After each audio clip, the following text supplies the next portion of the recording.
One to one ஆன்மீக நேயர்களுக்கு அன்பு வணக்கம். நம்ம சேனலில் தொடர்ந்து ஜோதிட விழிப்புணர்வு நிகழ்ச்சிகளை பார்த்துட்டு வரோம். அந்த வகையில் நாம் இன்றைக்கி பார்க்க போகிறது ஒரு சுவாரஸ்யமான விஷயம். எல்லாருடைய ஜாதகத்துலேயும் பார்த்திங்கன்னா வரவு வரக்கூடிய வழி, செலவு வரக்கூடிய வழி அப்படிங்கிறத நம்ம பார்த்துக்கிட்டே இருப்போம். இப்போ வரவு அப்படின்னு பார்க்கும்போது ஒருத்தவங்களுக்கு எந்தெந்த ஸ்தானத்துலேருந்து வரவு வரும் அப்படின்னு பார்க்கும்போது பணபர ஸ்தானம் அப்படின்னு சொல்லுவோம்.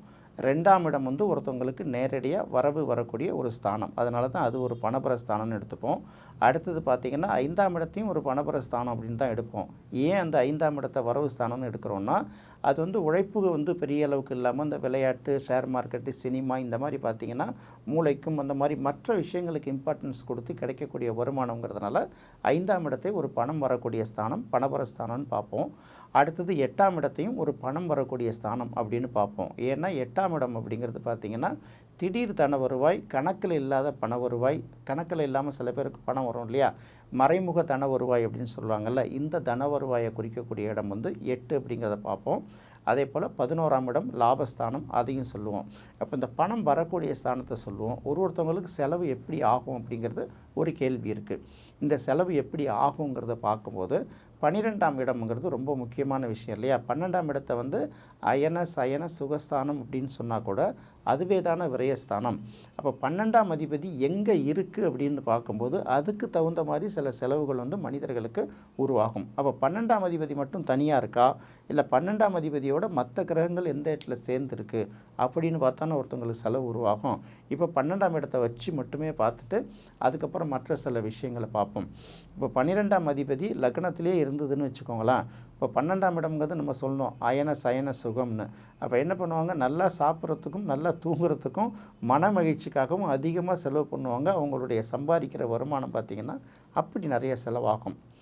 அடுத்தது இந்த 12ஆம் அதிபதி 2ஆம் இடத்தில் இருந்தால் அப்படின்னு பார்க்குறோம். 2ஆம் இடம்ங்கிறது குடும்பத்தை குறிக்கக்கூடிய ஒரு ஸ்தானம். 12ஆம் இடம்ங்கிறது வெளிநாட்டை குறிக்கக்கூடிய ஸ்தானம். அப்போ 12ஆம் அதிபதி 2ஆம் இடத்துல இருந்தால் பல பேருக்கு குடும்பத்தில் நிறைய செலவுகள், குடும்பத்துக்காக செலவு பண்ணுவாங்க. இப்போ பார்த்திங்கன்னா சில வீட்டில் பார்த்திங்கன்னா நிறைய சம்பாதிப்பாங்க. அவர் பார்த்திங்கன்னா ஒரு 500 ரூபா 1000 ரூபாயில் ட்ரெஸ் எடுத்துக்கிட்டாருன்னா அவங்க பிள்ளைகளுக்கும் சொந்த பந்தங்களும் எடுக்கிறதெல்லாம் பார்த்திங்கன்னா ரொம்ப விலை அதிகமான பொருள் தான் வாங்கி கொடுப்பாரு.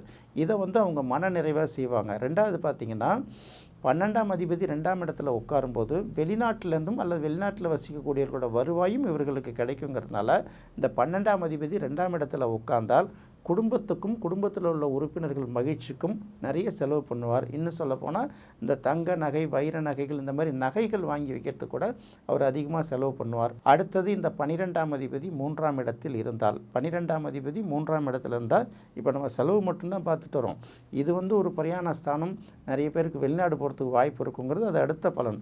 அப்போ இந்த 12ஆம் அதிபதி 3ஆம் இடத்துல உட்காந்தா சகோதர வழியில் அதிக செலவு பண்ணுவாங்க அப்படின்னு சொல்லலாம். இளைய சகோதரன் இருக்குல்ல, தம்பியை படிக்க வைக்கிறது, தம்பிக்கு கல்யாணம் பண்ணி வைக்கிறது, தங்கச்சியை படிக்க வைக்கிறது, தங்கச்சியை கல்யாணம் பண்ணி வைக்கிறது, இல்லை தம்பிக்கு பார்த்திங்கன்னா வெளிநாடு போகிறதுக்கு பணம் கொடுக்கறது, தொழில் செய்கிறதுக்கு பணம் கொடுக்கறது, இப்படி பார்த்திங்கன்னா இந்த ஜாதகர் 12ஆம் அதிபதி 3ஆம் இடத்துல இருக்கிற பட்சத்தில் சகோதர வகையில் நிறைய செலவு பண்ணுவார் அப்படிங்கிறத எடுத்துக்கலாம். இந்த 12ஆம் அதிபதி 4ஆம் இடத்துல இருந்தால், அப்போ 4ஆம் இடம்ங்கிறது தாயாரை குறிக்கிறது இல்லை, இன்னொரு பக்கம் கல்வியை குறிக்கிறது. அப்போ அவர் என்ன பண்ணுவார் அப்படின்னு பார்த்திங்கன்னா நிறைய சம்பாரித்தா கூட அவருக்கு அம்மாவுக்கு ஏதாவது வாங்கி கொடுத்தா தான் அவருக்கு மகிழ்ச்சியாக இருக்கும் இல்லையா. அப்போ தாயாருக்கு ஏதாவது செலவு பண்ணுற வகையில் அவருக்கு சந்தோஷப்படுத்தி அவங்களுக்கு ஏதாவது வாங்கி கொடுப்பாரு. அதே போல் பார்த்திங்கன்னா இந்த வீடு வாகனம் இது ரெண்டும் நல்லா வச்சுக்கணும். சில பேர் பார்த்திங்கன்னா என்ன கஷ்டம் வந்தால் கூட வீடு நீட்டாக இருக்கணும், வாகனங்கள்லாம் நீட்டாக இருக்கணும், அது பர்ஃபெக்டாக இருக்கணும். நமக்கு கஷ்டம் எப்போதும் இருக்கும். அதனால் வர்றவங்க தான் வீடை பார்த்தா நல்லா இருக்கணும், காரை பார்த்தா நல்லா இருக்கணும், 2 வீலர் இருந்தால் கூட சுத்தமாக தொடச்சி வச்சுக்கணும் அப்படிங்கிறாங்கல்ல. அப்போ தாய் வழியில் செலவு பண்ணுவாங்க, வாகனங்களுக்கு நிறைய செலவு பண்ணுவாங்க, வீட்டை தூய்மையாக வச்சுக்கிறதுக்கும் அழகாக வச்சுக்கிறதுக்கும் நிறைய செலவு பண்ணுவாங்க. அதே போல் சுகபோகஸ்தானம், நல்ல சாப்பாடு சாப்பிட்டா கூட நிறைவாக சாப்பிட்ணும், ஏனோ தானோன்னு சாப்பிடக்கூடாதுல்ல, அதுக்கு செலவு பண்ணுவாங்க. அடுத்து 12ஆம் அதிபதி 5ஆம் இடத்துல இருந்தால் எந்த மாதிரி செலவு பண்ணுவாங்க அப்படின்னு பார்க்கும்போது பொதுவாக 5ஆம் இடம்ங்கிறது குழந்தைங்கிறோம், அடுத்து என்டர்டைன்மெண்ட்டுங்கிறோம், இந்த ஆர்ட்டு விளையாட்டு எல்லாமே அதில் தானே வருது. அப்போ பொதுவாக 12ஆம் அதிபதி 5ஆம் இடத்துல இருந்தால் அவங்க சம்பாதிக்கிற காசை குழந்தைகளுக்கு அதிகமாக செலவு செய்ய விரும்புவாங்க.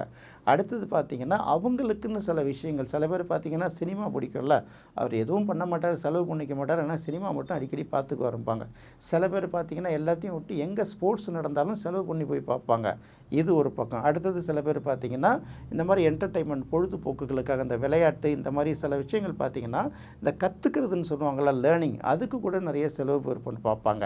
அப்போ 5ஆம் இடத்துல வந்து 12ஆம் அதிபதி இருந்தால் அவர்களுடைய செலவுகள்லாம் இப்படி தான் இருக்கும். பொதுவாக 5ஆம் இடத்துல 12ஆம் அதிபதி இருக்கிறது இன்னும் வந்து பார்த்திங்கன்னா இந்த பூர்வீகம், இந்த முற்காலத்தை தோன்றது, பழைய ஜோதிட விஷயங்கள்லாம் ஆய்வு பண்ணுறது இல்லை, அந்த பலனை கூட கொடுக்கும். அது நம்ம வேறு ஒரு டாப்பிக்கில் பேசுவோம். அடுத்தது பார்த்திங்கன்னா 12ஆம் அதிபதி 6ஆம் இடத்துல இருந்தால் அவங்க சம்பாதிக்கிற சம்பளத்தில் வந்து பார்த்திங்கன்னா பாதி உணவுக்கே செலவு பண்ணுவாங்க அப்படின்னு சொல்கிறாங்க. ஏன்னா கடுமையாக உழைக்கணும், கடுமையாக சம்பாதிக்கணும். சில பேர் என்ன தான் வந்து சம்பாதிச்சா கூட சாப்பாட்டுக்கு செலவு பண்ண மாட்டாங்க. ஆனால் 12ஆம் அதிபதி 6ஆம் இடத்துல இருந்ததுன்னா அவங்க பார்த்திங்கன்னா எந்த அளவுக்கு ஹார்ட் ஒர்க் பண்ணுறாங்களோ அந்த அளவுக்கு வந்து செலவும் பண்ணுவாங்க. இன்னும் சில பேர் பார்த்திங்கன்னா கடனை வாங்கிட்டு அதுக்கு தேவையில்லாமல் அதிகமாக வட்டி கட்டுறவங்களும் இருப்பாங்க இல்லையா. இப்பேற்பட்ட ஆட்களும் இங்கே தான் இருப்பாங்க. மருத்துவ செலவுகளும் அதிகமாக பண்ணுறவங்களாக இருப்பாங்க. இவங்களுடைய செலவுகள் அப்படின்னு பார்க்கும்போது கடனுக்கு வட்டி கட்டுறதா இருக்கும், மருத்துவத்துக்கு செலவு பண்ணுறதா இருக்கும், இல்லைனா எதிரிகளுக்காக வம்பு வழக்காரத்துக்காக பணம் கொடுக்குறவங்களா இருப்பாங்க. இன்னொரு பக்கம் உணவுக்காகவும் அதிகமாக செலவு பண்ணுவாங்கங்கிறதையும் மறந்துடக்கூடாது. அடுத்து 12ஆம் அதிபதி 7ஆம் இடத்தில் இருந்தால் இப்போ நமக்கு நல்லா தெரியுது. சில பேர் பார்த்திங்கன்னா நிறைய கஷ்டப்படுவாங்க, நிறைய ஹார்ட் ஒர்க் பண்ணுவாங்க, தவிர சம்பாதிச்சாங்கன்னா நண்பர்கள்லாம் அழைச்சிட்டு போய் அதிகமாக செலவு பண்ணுவாங்கல்ல. இப்போ 12ஆம் அதிபதி நான் இப்போ சொல்கிறது செலவு பண்ணுற ரூட்டை மட்டும்தான் சொல்லிகிட்டு இருக்கோம். இன்னும் நிறைய காரகத்துவங்கள் இருக்குது, அதை பற்றி நம்ம இப்போ சொல்கிறதில்ல. 12ஆம் அதிபதி 7ஆம் இடத்துல இருந்தால் மனைவி வழியில் அதிகமாக செலவு பண்ணுவார். இல்லை மனைவி வந்து இவருக்கு நிறைய செலவு பண்ணுறதுக்கான வாய்ப்புகளை உருவாக்கி கொடுத்துருவார். இது வேணும், அது வேணும், நகை வேணும், நட்டு வேணும், துணிமணி வேணும், ஊர் பயணம் கூட்டு போகணும், இப்படி செலவு வைப்பாங்கள்ல. அப்போ நண்பர்களுக்கும் மனைவி வழியில் உள்ளவர்களுக்கும் அதிகம் செலவு பண்ணுவாங்க. தொழில் பார்ட்னர்களுக்கு கூட பார்த்திங்கன்னா ஏதோ ஒரு நல்ல விஷயங்கள்லாம் செஞ்சு கொடுக்கறது கொள்வது இதெல்லாம் பண்ணுவாங்க. அடுத்தது 12ஆம் அதிபதி 8ஆம் இடத்தில் இருந்தால் இவங்க வந்து பார்த்திங்கன்னா தேவையில்லாத செலவுகளை தான் உருவாக்கி கொடுப்பாங்க.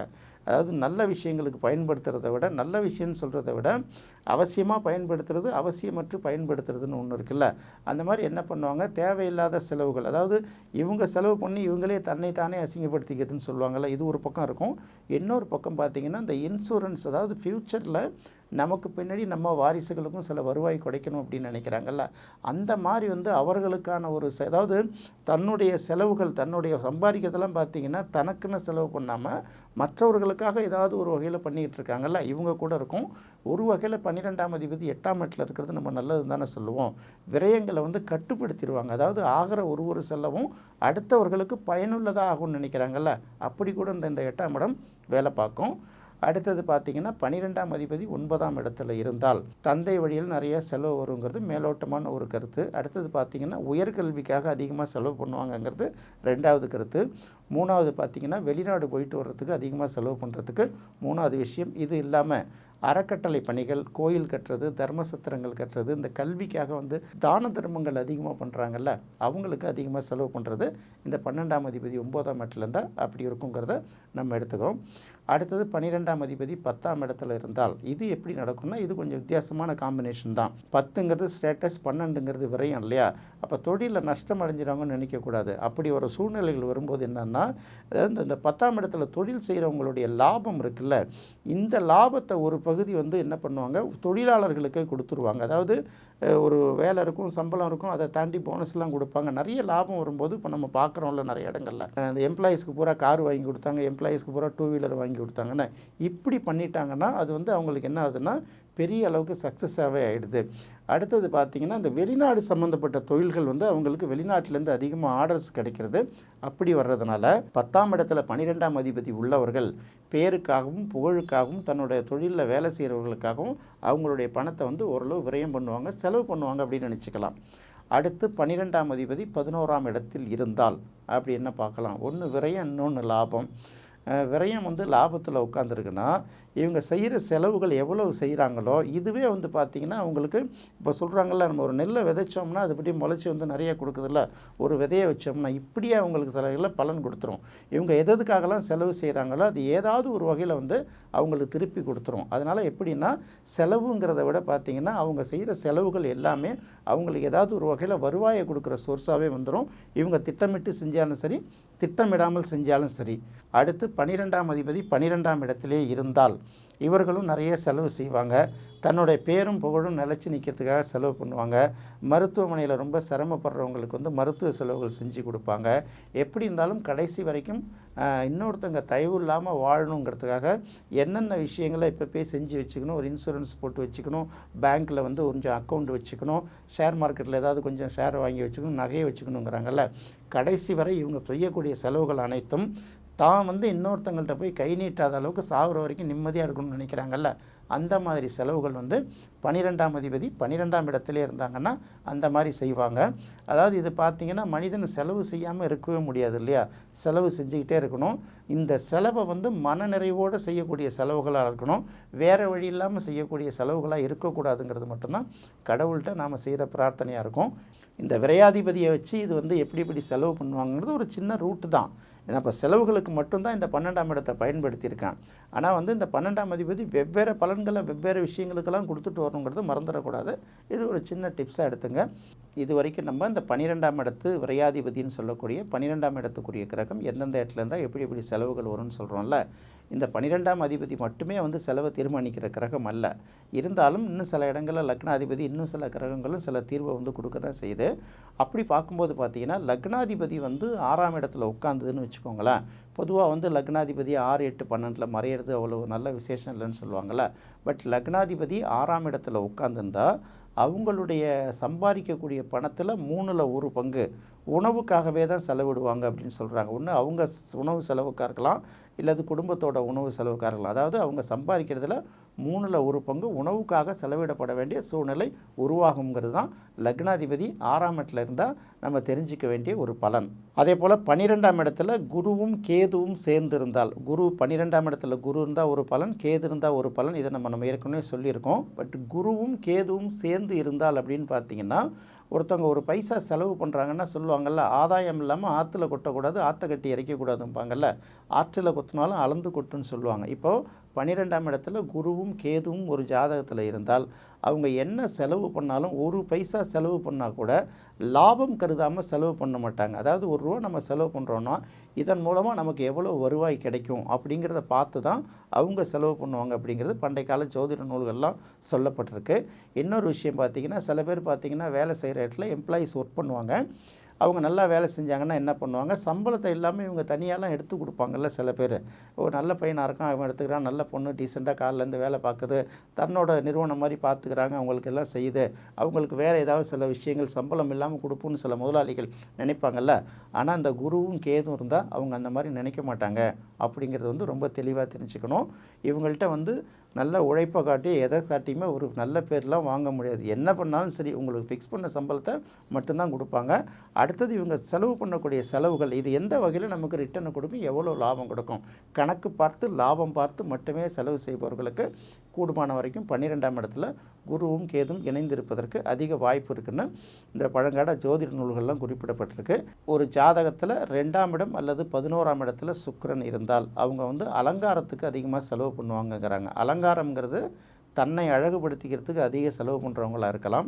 அல்லது பார்த்திங்கன்னா கோயில்களில் வந்து சாமி அலங்காரங்கிறது ஒரு செலவு இருக்கும் இல்லையா, அந்த செலவுகளை அதிகமாக சேர்த்துட்டுறவங்களாக இருக்கலாம். அடுத்தது கூட பார்த்திங்கன்னா திருமணத்துக்கு அவங்க அதிகமாக செலவு பண்ணுவாங்க அப்படிங்கிறாங்க. அவங்க திருமணமாக இல்லை மற்றவர்கள் திருமண உதவி கேட்டு செய்கிற திருமணமானு ரெண்டும் இருக்குது. ரெண்டுத்துக்குமே அவங்க வந்து நல்லா தாராளமாக செய்யக்கூடிய எண்ணங்களோடு இருப்பாங்க. அதுக்கு அடுத்தது பார்த்திங்கன்னா ஆண்களாக இருந்தால் பெண்களுக்கு அதிக செலவு செய்ய விரும்புவாங்க அப்படிங்கிற ஒரு கணக்கும் இருக்குது. இதெல்லாம் பார்த்திங்கன்னா ஜோதிடங்களில் அங்கங்கே பல்வேறு நூல்களில் சின்ன சின்ன விஷயங்களாக சொல்லிக்கிட்டே வருவாங்க. இது என்னங்கிறத நம்ம நடைமுறையில் பார்க்கலாம். நம்ம சில நடைமுறைகளை பார்த்து சில விஷயங்களில் சரின்னு போகிறத மட்டும் சொல்கிறோம். இதில் இன்னொரு பக்கமும் இருக்கும், நம்ம ஒரு பக்கத்தை மட்டுமே பார்த்து பேச முடியாதுல்ல. அதனால் ஒரு மனிதர்கள் செலவு செய்யக்கூடிய விதம் எப்படி இருக்கும், வெறும் 12ஆம் அதிபதி மட்டுமல்ல, மற்ற அது 12ஆம் அதிபதி இருக்கிற இடத்தையும் கணக்கு பண்ணி தான் ஒரு மனிதனுடைய செலவு வந்து எப்படி ஆகுது, ஒன்று அவன் எப்படி விரும்பி செய்கிறான் அல்லது வேறு வழி இல்லாமல் செய்கிறாங்க கூடிய சூழ்நிலையை நம்ம பார்த்து தெரிஞ்சுக்க வேண்டியதாக இருக்குது. என்ன நேயர்களே, இந்த நிகழ்ச்சி உங்களுக்கு ரொம்ப பிடிச்சிருக்குன்னு நினைக்கிறேன். மீண்டும் மற்றொரு சுவையான நிகழ்ச்சியில் சந்திக்கலாம். நன்றி, வணக்கம்.